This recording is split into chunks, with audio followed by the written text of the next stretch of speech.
Isaiah, you reach 1,000 career points in your collegiate career. Can you just talk about what that accomplishment means? Uh, I say it means a lot. I've had quite a few wins along the way as well that I'm proud of, and say it's a lot of time in the gym from a young age, and I'm really truly blessed. Have a great God that's led me along this way.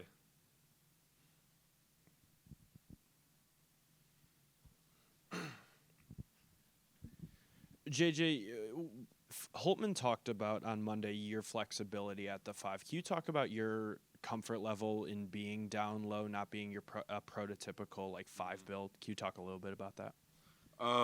Just growing up and playing at my last school, like it was kind of similar, mixed up, defending the 4, the 5, the 3. So I'm kind of used to it. Just when I'm in there playing the 5, I just gotta switch to okay, now I'm icing or now I'm doing something different. So just having that mental cue and just continuing to talk helps me through it for sure. Isaiah, you guys were really able to score in all 3 levels tonight, whether it was 3-point and points in the paint you dominated or in the mid-range. What kind of helped you and the team be able to actually score at all 3 levels and have that balanced attack? I say our preparation before the game. The coaches really prepared us they play a unique style of basketball, and our coaches really just prepared us for what was going to come. JJ, you guys shot, and Isaiah too, you guys shot 33 three-pointers tonight. Last year, this DePaul team averaged only 18 a game. Can you talk about how important the three-point shot is to this team's identity moving forward? Well, we have a lot of shooters. I want to say everybody on our team can shoot the ball, and we want to play fast and take the best shot. And sometimes that's the 3. Some nights we're going to shoot 30 plus 3. Some nights we might shoot only 20. But we just play to our strengths and, drive it and shoot the ball with confidence. That's how we play. All right, thank you guys. Thank you. Appreciate y'all. Have a good one.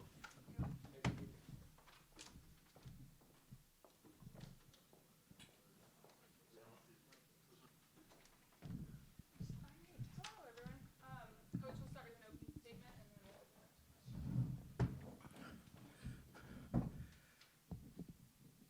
All right, guys. Appreciate everybody being here. I think we did some good things tonight. Wish Prairie View a good season. Got a lot of respect for their coach and how hard their kids play.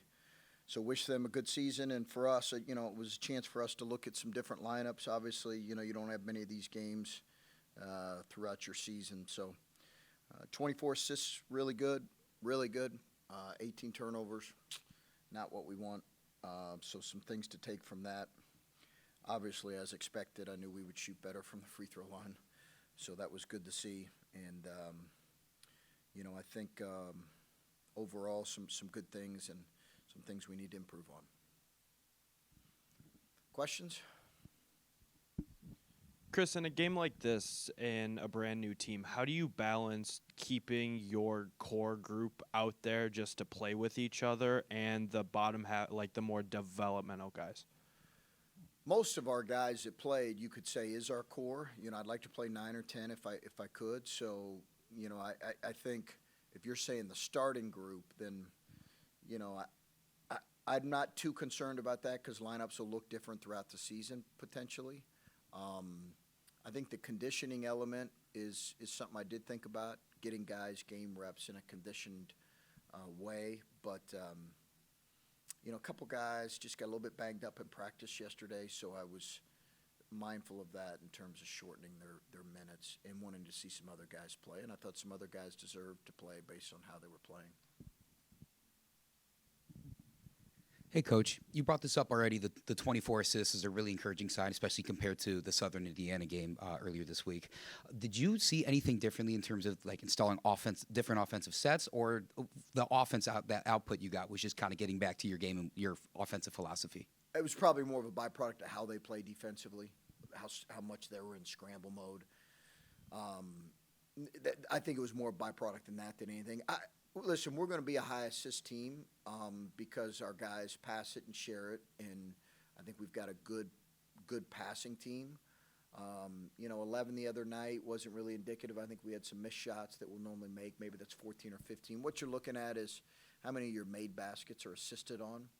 And if that number is kind of what you want, then that's a good thing.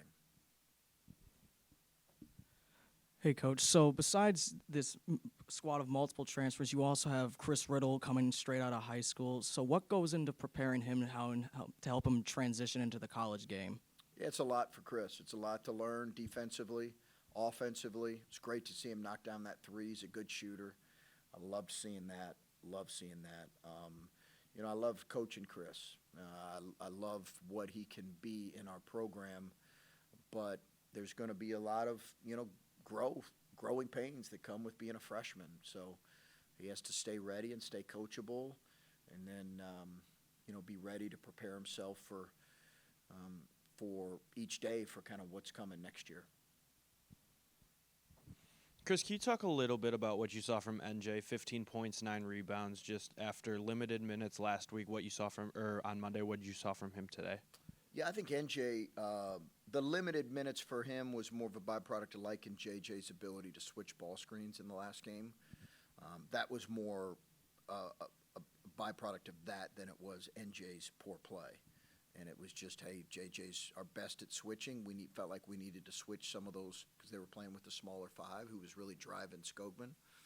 So, you know, that was more of a byproduct of that. But NJ, I think, has put in the work here and improved in some of his conditioning and fitness.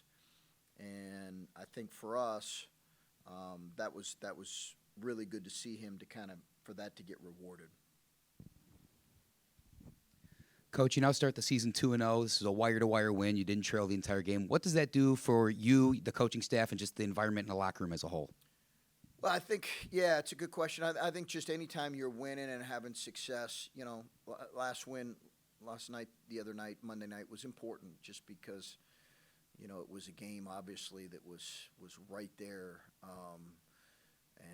And then we kind of had it as, you know, it was right there to lose too. So I think to be able to pull that out in the dramatic fashion and finish the way we did was really important. I think, you know, but anytime you're winning, I think as much as anything, you're more concerned with how you're playing right now.